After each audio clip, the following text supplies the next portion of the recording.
Alright, today we're talking about medians and altitudes. These are different segments that we can draw with respect to triangles here. So a median of a triangle, this is a segment that connects the vertex to the midpoint of the opposite side of a triangle. So actually we have an example down here below. So there's your vertex. This point right here, it's not marked congruent, but it is a midpoint there. We're going to assume that. When you connect them, that is considered a median right there. Okay. Now an altitude is a little bit different. It is a segment that starts at the vertex, and that's very important that it starts. It starts at the vertex and then is perpendicular to the opposite side. There's a couple of different ways you can draw this right here. The most common way that we typically see quite often is this first example. You start at a vertex, you drop the line straight down, and then you got your perpendicular line. Now, kind of a special situation here is when the triangle is already a right triangle to begin with. The altitude happens to be one of the sides of the triangle. So that's, there's your vertex and then perpendicular to the other side. So that would be only with the right triangles there. And then this last one, this is kind of weird here. So imagine, and I'm going to highlight this, I guess, here in the red. Imagine that this is our triangle here that we're starting out with here, and it kind of looks weird just because got these dotted lines here on the side. But imagine that red triangle right there. That's an obtuse triangle. And if we look up at this vertex right here and we want to be perpendicular to the side at the bottom, we kind of run out of room when we drop down the altitude. So it's like the altitude is kind of in a way outside of the triangle. Sorry if that's loud. Alright, anyways, so if you extended your side here, and that's why they did it in the dotted line right there, if you extended that side, it would still be perpendicular there. So this one's kind of weird. It's where it's outside of the triangle. I guess there's a couple of classifications here. It can be inside, outside, or actually one of the sides. Inside, I guess this one is on the triangle there. So inside, on the triangle, and outside the triangle right there. But remember, starts from the vertex and then straight down from there. Okay. Next one here, the point S is the intersection of all three medians of the triangle RTW, where RT is 38 and VW is 12 here. So let's go ahead and take a look at those. RT, I'm going to go ahead and mark that. That whole thing is 38. Okay, and then remember they're talking about medians. So medians, we need to know that we have a bunch of midpoints going on. Q is the midpoint of this TR. V is the midpoint of RW. So we can say that these little pieces here are congruent. And I don't know if we'll need it, but TU should be congruent to UW since you have a median there as well. And then we can go find all the different lengths here. So RV, let's see. Oh, I forgot the label. I'm sorry. VW was 12, so I'll put that there. And that's just that short piece there. So if we're going to go find RV, that would be 12. It's got to be the same thing. And that's because V is the midpoint. That's because they told us we had medians. Okay, so you have 12 there. RW, the whole thing, I guess you add them up. It's got to be 24, right? QT, now check this out. We have the RT is 38, so if we divide that by 2, we can find QT. I believe that is going to be 19 there for QT, which means QR is that as well. So you need to go and do 38 divided by 2, and then that gets you 19. And then RQ as well is also 19.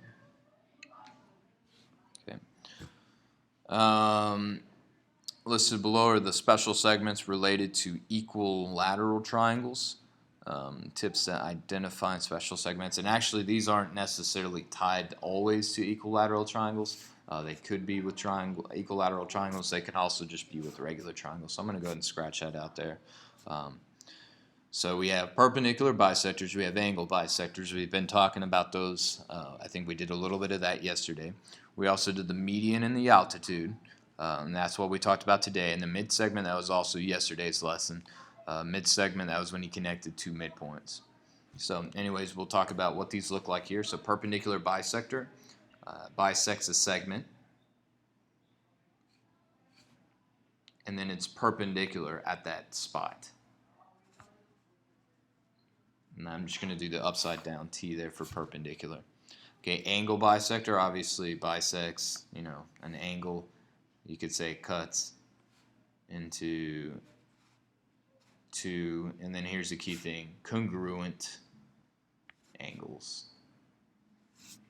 And then also, I guess, going back to perpendicular bisectors, we also want to look for congruent, something that's congruent, and then also a right angle. So I guess that's what they're looking for here, the key things that we're looking for, so we can identify. Two congruent angles there for angle bisector. Median, so we want a midpoint to a vertex. Okay, in altitude, we want to go specifically from a vertex, and then also it needs to be perpendicular to the side. So vertex to perpendicular side, I guess. And then mid segment, that's the last one there. Mid segment was midpoint to midpoint.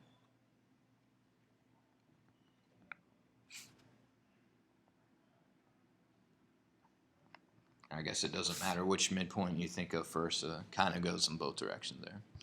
To relate these special segments to the equilateral triangle at the right, which special segment is BD and ABC? So here we have BD going on here, so there's a lot of markings going on. First thing I noticed, we had a right angle there, and it's going through point B, so that means it has to be an altitude. Oh, sorry for the bell once again. It's got to be an altitude. All right. In addition to that, it also cuts the segment in half on for AC. So not only is it perpendicular, it's a perpendicular bisector.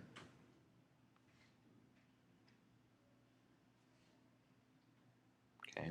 Now, since D is the midpoint, because AD is congruent to CD, that also means we have a vertex to a midpoint, so it has to be a median. And then the last but not least, they marked our angles up here congruent to one another, so it's also an angle bisector. So it's almost all of those different type of segments that we have inside of triangles up there at the top. The only one is that BD is not, is the mid segment, and that's because it's midpoint to midpoint. So like maybe if we had like another point right there and we connected D to that point right there, that would be a mid segment. Okay, so part of this lesson is just classifying the different types of lines. So these are common examples that we see. And then I'll ask you, okay, is there a median, altitude, perpendicular bisector, angle bisector? Is it all of them? Is it none of them? So each problem's a little different. Now you need to always look at what's marked on this. Like for example, this one right here, the only thing that's marked is AD is congruent to DC, therefore D is the midpoint.